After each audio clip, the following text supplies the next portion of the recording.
अब देख रहे हैं लेटेस्ट कानपुर न्यूज। कानपुर की सभी खबरों को देखने के लिए हमारे चैनल को तुरंत सब्सक्राइब करें।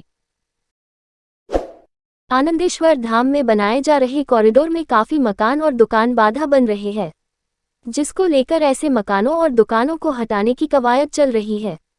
लेकिन अगर ऐसा हुआ तो करीब 80 वर्षों से यहाँ पर रहने वाले करीब 200 परिवार बेघर हो जाएंगे।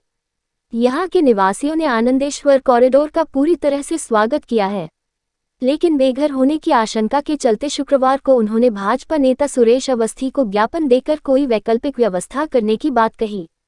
बाबा आनंदेश्वर व्यापारिक सेवा एवं सुरक्षा समिति ने भाजपा नेता सुरेश अवस्थी को ज्ञापन देने के बाद बताया कि यहाँ के सभी लोग आनंदेश्वर कॉरिडोर का विरोध नहीं कर रहे हैं, बस केवल इतनी मांग है कि इसका कोई दूसरा विकल्प सरकार को निकालना चाहिए, जिससे यहाँ के रहने वाले बेघर न हो। आनंदेश्वर धाम के निवासियों की समस्या को देखते हुए भाजपा नेता सुरेश अवस्थी ने कानपुर जिलाधिकारी से फोन पर वार्ता भी की। उन्होंने बताया कि भाजपा सरकार किसी को बेघर नहीं करेगी, इसका कोई न कोई रास्ता जरूर निकाला जाएगा। जितेंद्र वाजपेयी।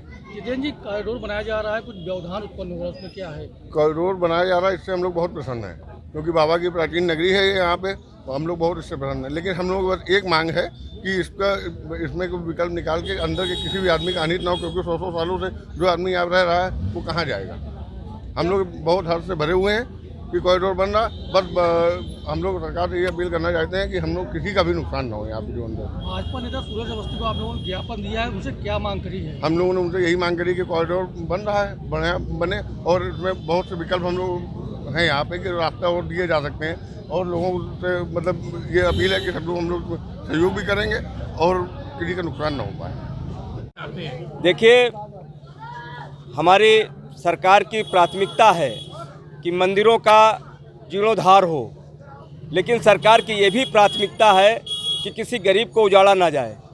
इसलिए जो कॉरिडोर बाबा आनंदेश्वर कानपुर का ऐतिहासिक मंदिर है, इस कॉरिडोर को बनाने के लिए सरकार की प्राथमिकता में हमारे माननीय सांसद जी और अधिकांश अधिकारी लोग इसमें सुंदरीकरण को लेके पार्किंग की अच्छी व्यवस्था हो जाए, लोगों को दर्शन अच्छे हो जाए।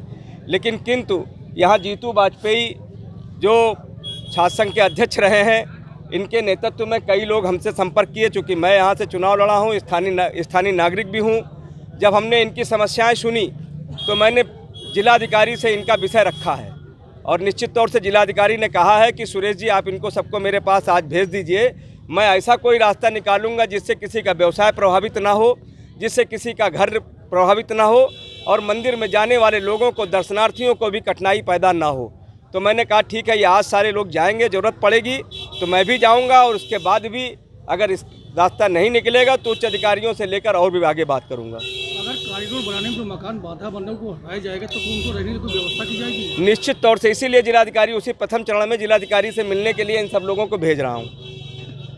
जो क्षेत्रीय निवासी और अपनी एक समिति है, समिति के माध्यम से जो यहाँ पे लोग दुकानदार हैं और जो क्षेत्रीय निवासी हैं, जो बाबा का जो ये कॉरिडोर का जो निर्माण हो रहा है, जो बाबा का जो कॉरिडोर का निर्माण हो रहा है, उसके लिए हम लोग बहुत ही मतलब हर्ष से भरे हुए हैं कि यहाँ पर इसका जीर्णोद्धार करा के सुंदरीकरण कराया जा रहा है, उसका हम लोग स्वागत करते हैं। लेकिन हम लोग पिछले 70-80 सालों से हम लोग की पीढ़ी दर पीढ़ी कई लोग यहाँ रह चुके हैं। हम लोग 4वीं-5वीं पीढ़ी हम लोग यहाँ निवास कर रहे हैं। हम लोग का जीवन यापन करने का सब लोगों का एक ही यही रास्ता है कि मंदिर के माध्यम से कई लोगों के परिवार चलते हैं। तो उसका निर्माण के होने के साथ साथ हम लोग को उसका नक्शा दिखाया जाए कि किस तरह से निर्माण हो रहा है, और दूसरा साथ में हम लोग के बैठक करके एक वैकल्पिक मार्ग जो कि गंगा के किनारे से जो बनाया जा रहा है, सारी बैठक करके सब चीज़ें हम लोग को बताई जाए, जो उचित निर्णय हो वो लिए जाएं। इसके लिए सरकार से निवेदन किया हम लोगों ने, और हम लोग के जो क्षेत्र के निवासी सुरेश अवस्थी जी, उनसे भी हम लोगों ने कहा है,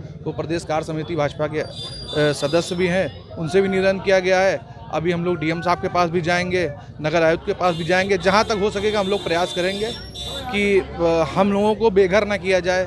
हम लोग को दुकानदारों को जो परिवार पालने का एक ही साधन है, उसके लिए हम लोग जितना हो सकेगा एक शांतिपूर्ण अपना जिस तरह से लगभग आपका मंदिर में इस जो कॉरिडोर से प्रभावित होंगे 200 परिवार प्रभावित होंगे। सुरेश जी ने भी डीएम से बात करी, आप लोग की उनसे बैठक भी हुई। अगर बैठक में कोई निष्कर्ष नहीं निकलता ठीक ढंग का तो आगे क्या कदम होगा आप लोग का? नहीं, सरकार से बात करिए, कुछ ना कुछ निष्कर्ष निकलेगा।